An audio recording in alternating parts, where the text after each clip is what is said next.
So I got to ask the President of Singapore a question.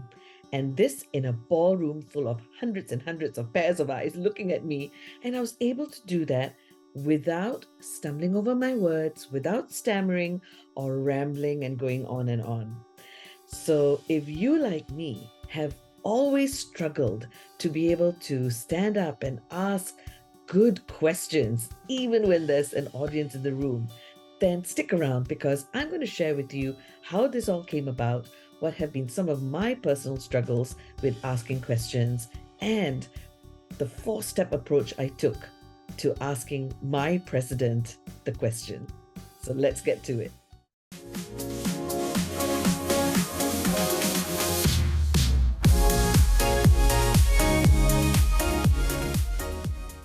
Hi everyone, this is Rosh, and thank you for joining me at The Right Response with Rosh.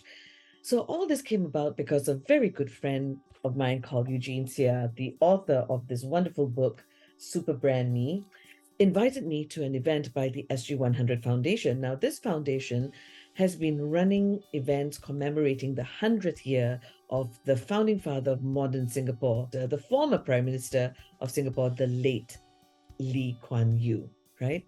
And for this event called Lest We Forget, Mr. Tharman Shanmugaratnam, the current president of Singapore, was invited to be the guest of honor to share some of his thoughts and some of his memories of the late Mr. Lee. Just exactly a week before this event, this is what happened. Oh, there you've heard it. The returning officer has confirmed that Mr. Tharman Shanmugaratnam will be Singapore's 9th president after securing 70.4% of the votes. So as I was sitting down and getting comfortable with my family, getting ready to enjoy my meal, Eugene comes to me and says, "Hey, Rosh, would you like to ask the president a question?" Now, normally, this would happen. Brain freeze. Yep.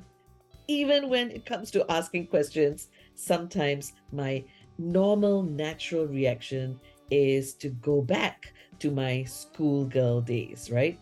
So the challenge for me was that, one, when I was younger, when I hear the question, "Do you have any questions?"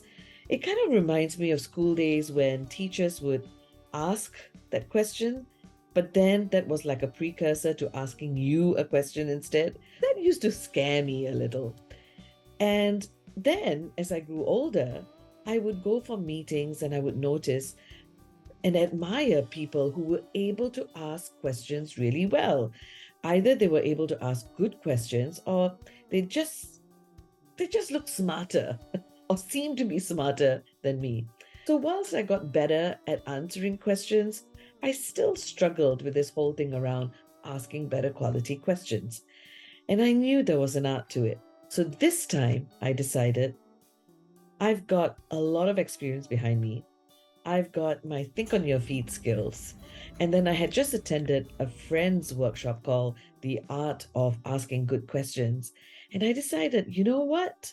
I'm going to say yes. And I'm going to attempt to ask this question. As you can imagine, I was getting really nervous and I couldn't really concentrate on my lunch.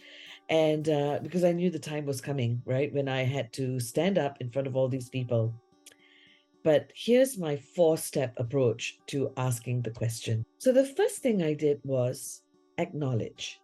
So I acknowledged the fact that he had just won the presidency. I congratulated him on it. And I very quickly moved on to how a lot of us felt very connected to him and very connected to his wife because of the extensive social media presence they had leading up to the election. The second thing I did was to link it back to why we were there today, which was to talk about Mr. Lee. So I linked it back to the fact that we did not have this benefit in the past, and so we didn't quite know the late Mr. Lee and Mrs. Lee, as intimately as we knew, Mr. Tharman and his wife. My third step was to preface that since we were here to listen about the late Mr. Lee, and because he had alluded to the fact that Mr. Lee sought out differing opinions and ideas, I went very quickly to my fourth step, which was the question. The one question I had was, did Mr. Tharman have any anecdotes or stories to share about the late Mrs. Lee and how she may have influenced any ideas or decisions of the late Mr. Lee Kuan Yew? Boom. Mic drop. I was so excited about being able to ask my question, to be able to articulate my question in a way that was logical, structured, and made sense. And I realized that by being able to ask a question in that way meant that the person listening to me was actually set up for success. So what did I learn from this whole thing? Well, number one, say yes a lot more.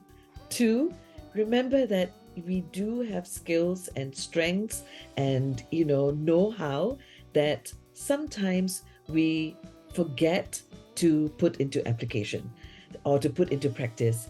And I'm so glad and so grateful to Eugene that I was able to do that, because it kind of was a milestone moment for me, because now I know that I can ask good questions even in public. And, that little girl, she can go away now. Okay. And, I think that simple four-step approach of being able to first acknowledge, link, and then preface before you ask that one question.